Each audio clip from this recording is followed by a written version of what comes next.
Hi guys. So I've built the TR coaches 1, 2, 3 and 5, but we're missing 4 for the complete vintage train. So in comes Bachmann, with their ready to run 009 Skarloey coach.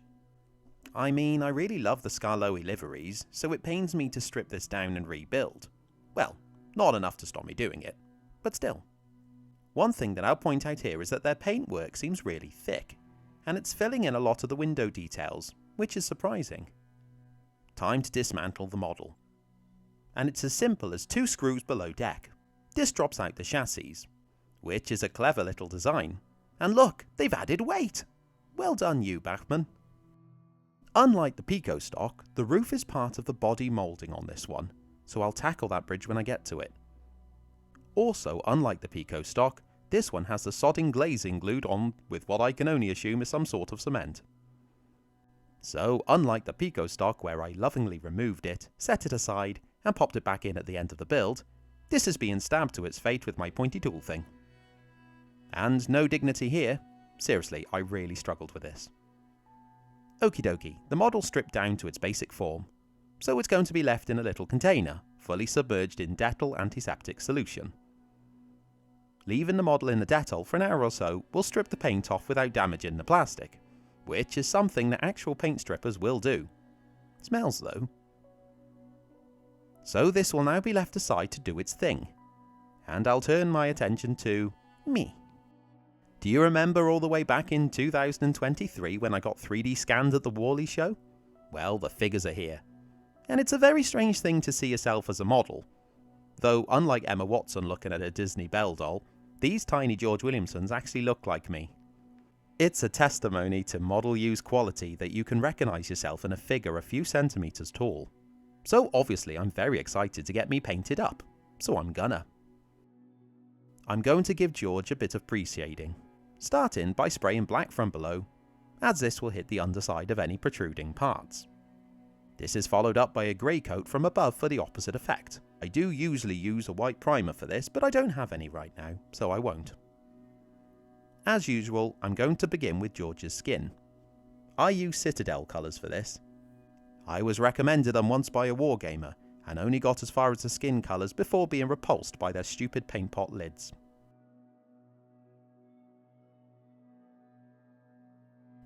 Once the skin base coat is dry, I go over these areas with a lighter shade from above for added highlights. This does tend to make the figure look quite pale when I'm using these colours, but I'll sort that in a bit.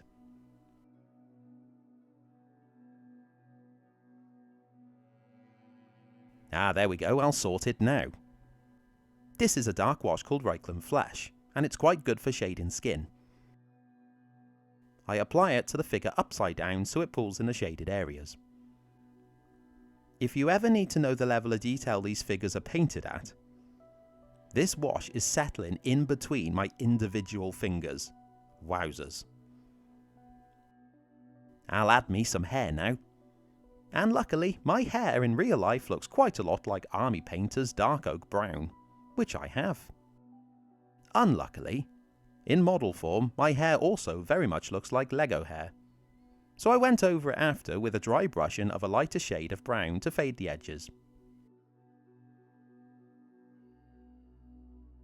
Now when I'm volunteering on the Talyllyn, I wear shirts, but when I got scanned, I had a t-shirt on.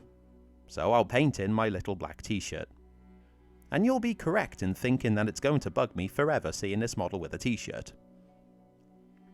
My boiler suit is a dark blue, so obviously that's what I'll use here.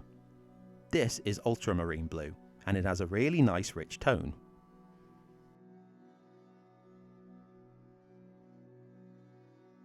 I then decided it was too dark, and used almost a novelty size paintbrush to dry brush the lighter shade over the top. I'm not loving this, but I'll sort that out in a bit. Ah, there we go, I'll sort it out now. The trusty black enamel wash by Ammo applied to the figure upside down will work in a similar way to the skin wash earlier. And it has kind of sorted out the crazy dry brushing. And George can now be fitted onto the footplate. Number 6 Douglas was the first engine that I worked on, so we're soul bonded now, which is why I chose this particular model to put me on. It's seriously to scale. I actually bang my real head on the roof like the figure is. Okay, so back to coach 4. It's been sitting in the Dettol during the figure painting, so when I brushed it with a paintbrush loaded with fresh Dettol, the paint easily washes away. Less than I was expecting though, but it turns out that the body is moulded from a blue plastic. Anyway, to prepare for the top coat, I'm priming the model in red oxide, well, primer. I find that this needs to be done in multiple thinner coats to get into the details. Then the red can go on. This is Humbrol 220, and it looks bang on for the TR red. I've given it a day to cure, then it's time to start masking it off for the brown. I'm using my typical technique of spraying the horizontal and vertical beams in 2 passes, simply because this makes masking it so much easier. Horizontal is first, and this is the easiest bit for the coach. The whole coach only takes about 5 minutes to mask up for this coat. And aside from the main body, I'll also be spraying the footstep. This time I'll be using the airbrush, because apparently you can't get Humbrol Brown 62 in a rattle can. I'd be all over that if you could. It is a fine balance thinning the paint for this, as you need to thin it enough to flow through the gun, but thick enough to stop it seeping under the masking tape. I tend to do a test spray with the mix, and you can usually judge it by how the spray looks. Peeling off the masking tape and you can see how clean spraying the brown makes the finish. Doing this by hand always gives a typically uneven line. I'm now masking off for the vertical beams, and this is a lot more time consuming compared to the horizontal coat. The masking tape I have needs to be cut into 2 parts as it's too wide for the red panels on the coach. It also takes more time to adjust the tape around the window frames, and cut it short to allow the vents to be sprayed brown as well. It's also much easier to paint the coach ends during this spray, as the vertical strips of the masking tape won't get in the way, flapping about and stuff. So here we go with the airbrush again, and this time it looks like I've gone for an even thicker mixture, as I'm jabbing at the trigger to force the paint through. This is quite common practice for me, as I prefer to fight a thicker mixture through it than have it too runny and make a mess on the model. I do still paint each part a minimum of 2 coats to make sure it's a good solid covering. Removing the tape from this layer and all of a sudden it looks much more like the Coach 4 that we all know and love. Also, note my classic painted thumbnail. No, this isn't a statement. It's the only nail the airbrush hits as I hold the parts. Taking a look over the model, quality control if you like, and it becomes apparent that I haven't quite got enough paint into the thick window frames. These are fat boys.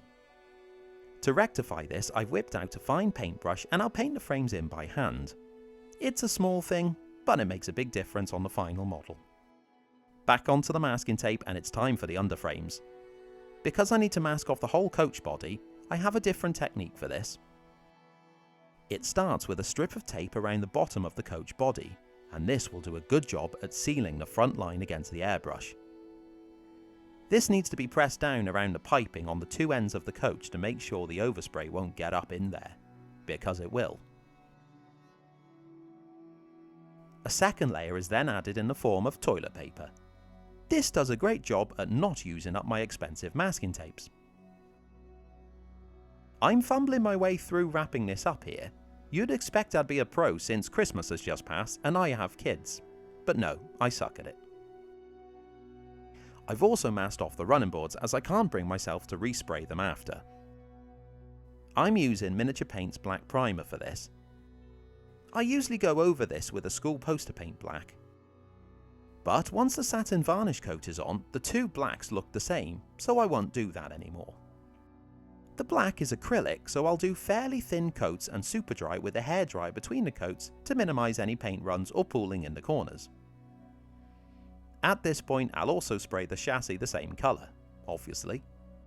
Peeling off the masking tape shows the benefit of actually doing it. The running boards look great, but they do need the ends painted back in with brown as I keep forgetting to seal the tape up. And as previously mentioned, the roof is moulded onto the body. So to paint it up, I'll need to mask off the whole thing. I'll use a grey car primer for the base of the roof, to match the previously built vintage coaches. the Humbrol Gold comes out to touch up basically the only detail to hand paint on the whole thing, the grab handles and the doorknobs. And being a TR coach, this is only on one side.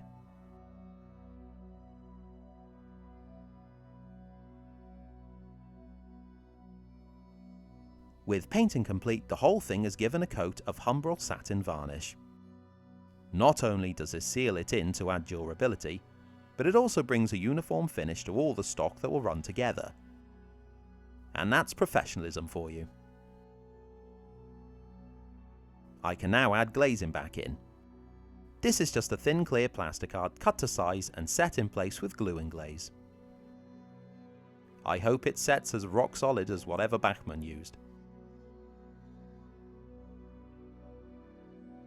The chassis is then put back in with 2 little screws that I didn't lose during the build. And brace yourself, ladies and gentlemen, it's time for weathering. I thought I'd show this bit a little more than usual to give you an idea of how it comes together. I'm starting with a thick mix of black poster paint and water. It doesn't actually want to stick to the coach's varnish surfaces, but as I start to apply more and more brush tips loaded with fresh water, you can see that it gives up fighting me and obeys my command. The black starts to settle in the dips and around the details, like a pin wash. I also try and work down from the top, adding more water where needed. I'll keep absorbing it away from the bottom of the coach with kitchen roll to minimise the black build-up there.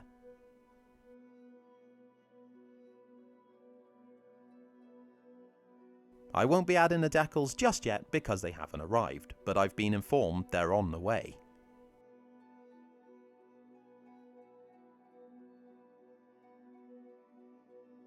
With that left for an hour or so to dry, I can add the wheels back on. And I've just noticed that Bachmann have cleverly designed the axle boxes on one side to have a dip in the moulding to help the wheel sets pop back in, which is really nice. And there we go, 2 jobs done. First up was Mini-Me, and I'm really happy with this. I know me, and I can actually say that I recognise the figure as being me, and that's cool.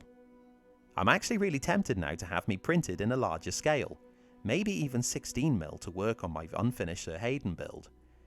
I will probably need to check the price of that though. The coach looks good. To be fair, Bachmann gave me a solid model to work upon. Not that they planned that.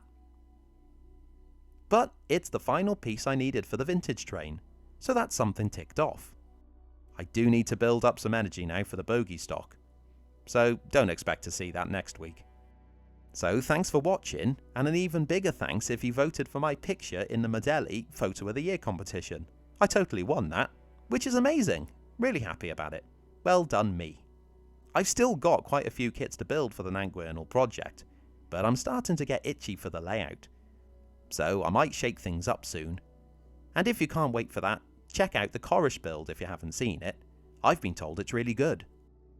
And my mum literally never lies. Cheers.